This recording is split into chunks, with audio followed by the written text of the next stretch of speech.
everybody, and welcome to this week's interview. I'm really privileged to welcome today Carole Ann Rice, who is a life coach of 18 years.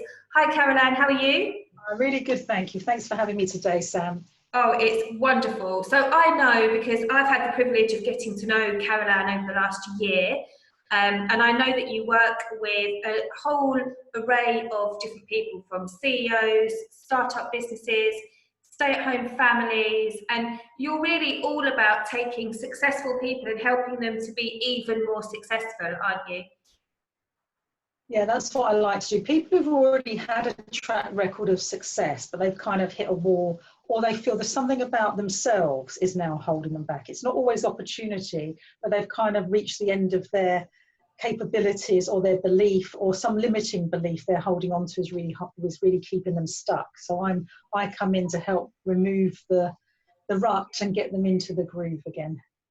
And I love that, because it's something that I really understand, because I work with business owners who have reached that plateau and helping them, really push forward and work out what's holding them back in business. And you do pretty much the same, but in their personal aspect, don't you? Which I find really fascinating. Yeah, because really, for most of us, the sky's the limit. If you really want to get something, you find a way of getting there. It's a hard journey, but you might push yourself forward. But a lot of people, it's usually some belief they're holding on to, some lack of confidence, or some belief that I can't do that, or people like me don't earn the big money, or no one's ever done this before, so I can't do it. They get stuck with a kind of, I call it a Tupperware lid on top of their dreams and hopes, and they think, I can't push that lid off. That lid is how life is. And my job is to say, no, it isn't. What is really holding you back is some kind of inner dialogue that is going on that is keeping you stuck. So how come that guy over there can do it and you're saying you can't? And you're probably more qualified, more experienced, have more knowledge, but you're saying you can't. And that's what I work with. The things that hold us back is usually ourselves. Yeah, absolutely. So the reason that I wanted to welcome you on board today is because, and I've spoke about it a lot in the last 12 weeks, but I'm really seeing it now, that to get through the rest of 2020, we are going to really have to do what SMEs, which is my space, are really good at, grit and determination. And we're going to have to find a lot of tenacity to get us through the rest of the next 6 months. But I think that we're going to find there's two sorts of business owners. There's one sort that's just going to, lay back and see how it all unfolds, and then see what they're left with at the end. And there's the others that are going to really, take charge of their next 6 months. And I think that, I've seen that already in the last 12 weeks. I'm sure you have too, that many have reacted differently to what we've been faced with in business. And what do you think the difference is between having that positive mindset and somebody that just cannot face it, cannot take control? Well, it has been an existential global crisis. So this is completely unlike anything the human condition, well, certainly in our living history, that we've ever come across. So everyone's going to react to it in a different way. We're not just in it together, the whole world is in it. So it's kind of like, well, this is the biggest wake-up call and shock we've ever had, this side of the war. And people do react in their own different ways. But what we need to remember is we're business people, and we're not corporates.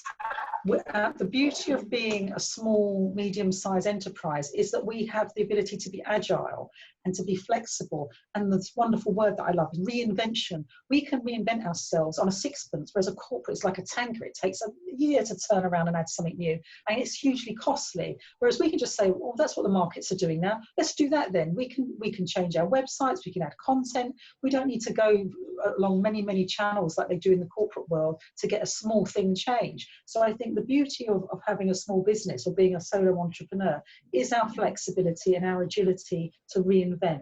So we don't know what's the end of this tunnel. So we've got to start thinking, what do I do best? What are my customers and clients requiring right now? And they want reassurance. The whole world wants reassurance, and it has to come from us. And if you're feeling a bit flaky, your customers aren't going to feel the trust in you. So we've got to have at least faith in ourselves. None of us knows what's at the end of the tunnel. All we can do is keep taking the steps as we've always done, and keeping a weather eye on what people want. And I think, play to your strengths. A positive mindset isn't just about being a Pollyanna that says, oh, isn't it a lovely day when it's raining outside? No, it's really crap at the moment. There's a lot of really bad days out there. However, there's a lot of good stuff that you can start investing in. And instead of thinking the glass is half empty, or I'm worried about the worst case scenario, then what you're doing for the worst case scenario is adding a lot of energy to a negative outcome. And what I mean by that is, if all you're thinking, this great catastrophe is on the horizon, you're putting all of your mental and physical energy into a negative outcome, which is, in short, a prayer to a negative. So if you wanted someone to get well, or you wanted to win the lottery, you'd say a prayer to the positive, which is like, please may I have. So that is positive thinking. Like, so it's 50-50. You can either put all your negative energy into a negative outcome, or your positive energies. What's the best that can happen? Not what's the worst. And anyway, and you know, and I, Sam, it's never black or white. It's usually some boring place in the middle. It's not absolute catastrophe or bingo, I've won the lottery. It's I'm doing kind of okay in the middle. And sometimes it goes towards the best time. And so stop worrying about the worst case scenario. Hey, guess what? This is the worst case scenario. It's happening outside that window right now. It's not going to get as bad as this again. So let's move forward and do whatever it takes to put your thoughts into the positive you want to see. Work every day with the end goal in mind. I love that. I love that. And I always say, start with the end in mind and work backwards, because that will get you in a positive place. But I've witnessed some conversations today actually with clients that have said, I'm aware that I'm currently in my comfort zone. I know I'm not pushing myself. And I think that it's been quite easy in the last 12 weeks, if you've been working from home, to be very familiar with, you know, the space you're in. It's your home at the end of the day, and to be very comfortable. And I think that, yes, we're keeping the company going, and yes, we're making money, we're trading, but are we being as effective as we can be at home? So what tips do you give to all of us that maybe have retracted into our comfort zone? Well, I quite like a little bit of grit in the oyster, which makes the pearl. So we need a little bit of tough love to ourselves here. I would say get up at a reasonable hour. Don't lie in bed till 9 or 10. Get up at 7. Do exercise. Wear some clothes that aren't lounge wear. Don't put your slippers on. You know, you can wear some trainers or something, but don't wear your dressing gown all day. Don't wear sweatpants all day. Think of it as a working day, but set your day like this. Right, I'm going to start at 10 and I'll finish at 6. Or even if you don't work that long, you've got set hours to your day. And I think that gives us that structure and focus that we need to be professional. I think we need to tell family and friends, if you can, please don't interrupt even for an hour. Give me a couple of hours to do some solid work here. And I think you've just got to see it as a day's work. I mean, the garden, when the sun's out, maybe calling you, or other distractions, the fridge, you're all putting on weight because you can eat whenever you like. I think you've got to just think, right, today, these are the 3 or 4 absolute priorities on my to-do list. And if I do these 3 things, I will seriously move on in my business. It will make a difference. I will have done my marketing. I will have made some good calls. I have sent emails that might lead to something. I've made some Zoom appointments. So start thinking, am I doing something that is generating real progress? Or am I just sitting around thinking about things and seeing what the sales have got on at the moment? Yeah. I'm not saying I don't do that sometimes, but don't keep looking at the John Lewis sale and, you know, this is work. And then have a proper lunch at 1 o'clock, have your hour, and then you're back. You know, but that, of course, the other thing is working yourself into the ground, opening the laptop at 9 and finding yourself on it at 1 in the morning. This is not good. You have to be professional, set proper hours, and when you finish, you close your work and you have your evening. But I think you have to see it as it's still working towards. Just because we can't see the end of the tunnel doesn't mean to say we're not going to come flying out of it. And the ones who succeed are the ones who are ready. And even if you can't do anything, learn new tech. Invest in your business. Get someone to help you with social media. Don't just sit there. Think of it as, how can I now improve my business? How can I spring clean it? All the areas I've been ignoring, what can I do now? Really, really great, helpful tips, Carole Ann. And you can certainly tell that you've been in business for 18 years because you've got a very commercial view on things as well, which I love. But I've seen, like I say, in conversations with clients today, that these people that are in their comfort zone are normally really high achievers, and directors of multi-million-pound companies that are saying, everything's ticking along, but I know that I'm not being the best version of me that I can be. And these aren't people that are lounging. These are people that are really highly focused, normally really highly self-motivated people, but for some reason, because of this bubble, cannot push themselves right now. So how do we, for people like that are normally high achievers, how do we get that extra spark? How do we get into that inner personality that we've got and really relight that spark and get our mojo back?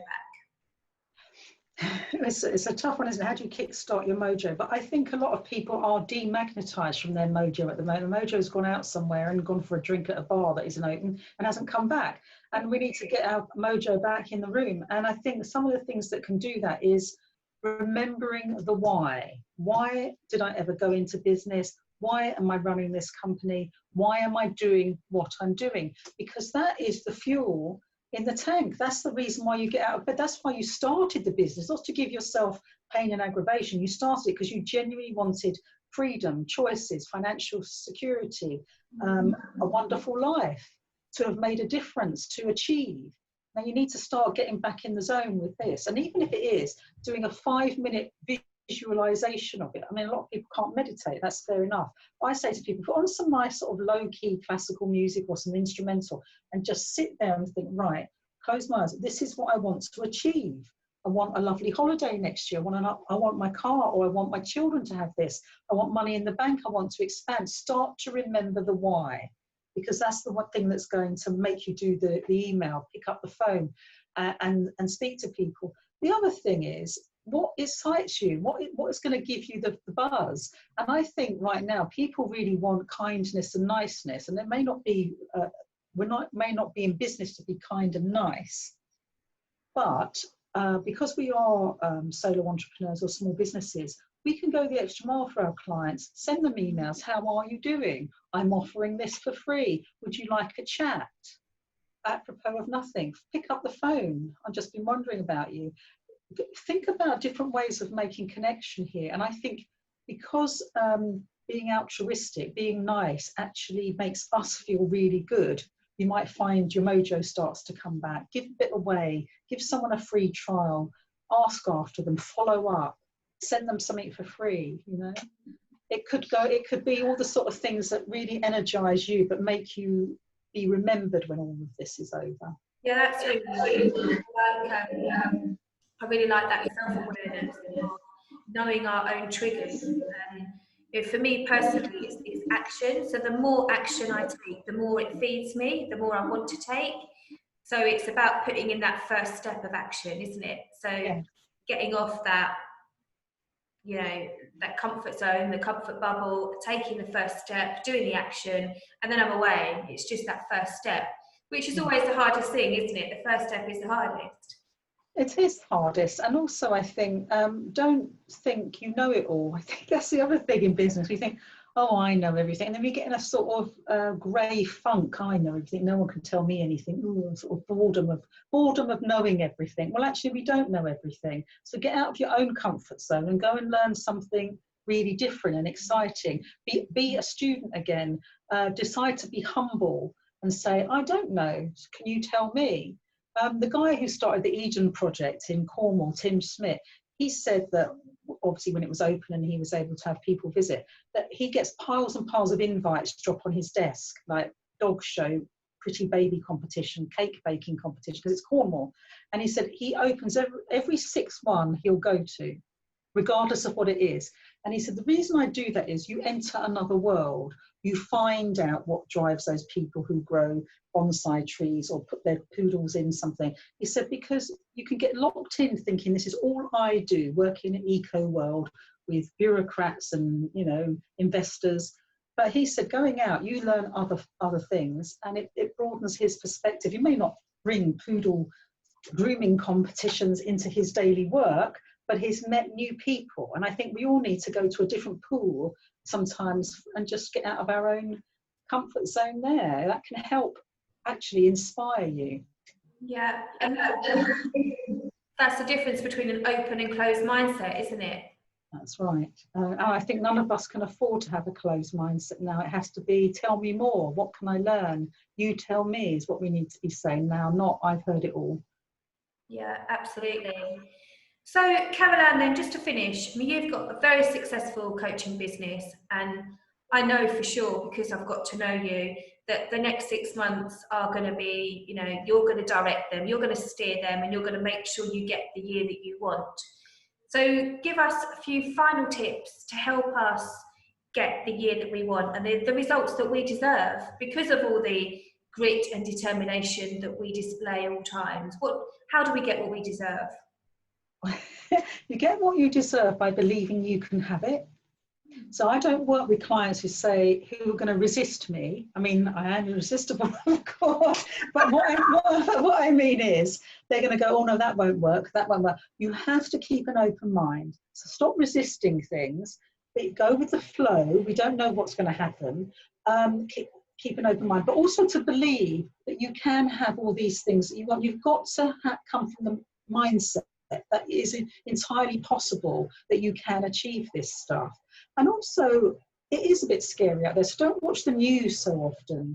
The news is extraordinarily depressing, and if you sat in a room and just watched news day and night, you wouldn't be able to ever leave your house again. So get off Twitter, it's a viper's nest in there, and only watch one bit of news a day and keep it brief, and then turn it off, because it really drags you down.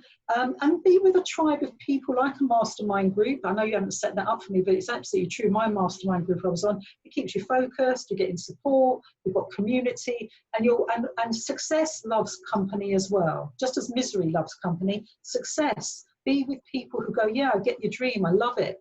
Not, oh, that will never work, oh, don't waste your money on that. You want a tribe who supports you. And that's important, because we're all, you know, it's hard. Being in business is hard, and sometimes it's lonely, and you need other people to say, yeah, come on, pull you up the ladder, not pull the ladder up after them, you know.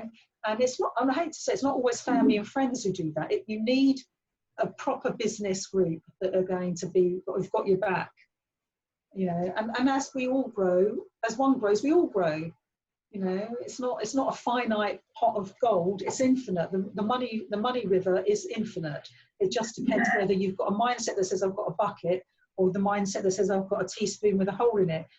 The money river is there. Let's start taking our buckets to that river. And it's all about keeping positive. The last thing I would say, and have fun with it. We're not in business to be in torture. Love your business, spring clean your office, buy a new chandelier. I can hardly move for that chandelier up here, but it's my office and I'm the CEO and I wanted that chandelier. Buy some lovely things, get the latest technology and love your business, have fun with it.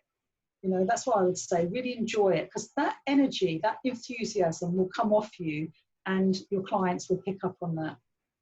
Great, and that energy is right now. You know, I can feel that positive energy, and I love that success likes company. That's a great one. And also find your tribe, because I talk a lot about that, running mastermind groups and being involved in one with yourself.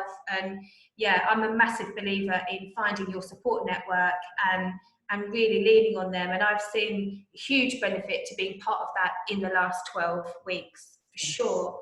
But Carole Ann, I love your ethos in life. I love your acronyms, and I love the way that you relate things. And if I know that you've got an amazing coaching program that people can subscribe, your coaching club, tell us about that.